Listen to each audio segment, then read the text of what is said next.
ang isdang dumudulas sa tagumpay. Dalawang batang swimmer kasi mula Palawan ang humakot ng medalya sa isang international swimming competition sa Bangkok, Thailand. Yan ang kwentong Pet Malu sa report ni Romy Luzares.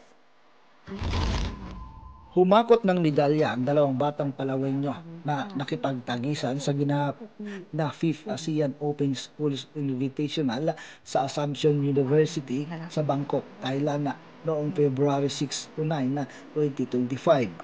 Anim na gold medals, isang silver at bronze ang nasungkit ni Alonso Lucas Del Moro de la Rosa na tinanghala ng Most Outstanding Swimmer sa men's 7 years old category.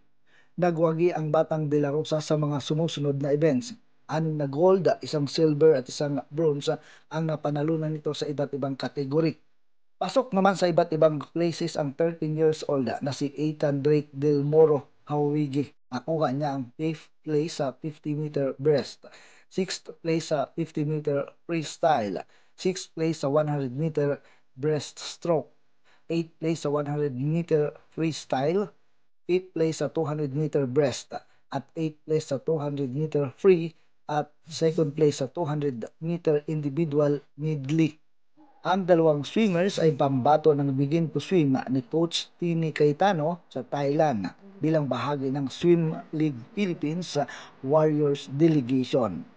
Ako si Romel Luzares ng Abante Radio, itong balitang mabilis, mabangis at walang mintis.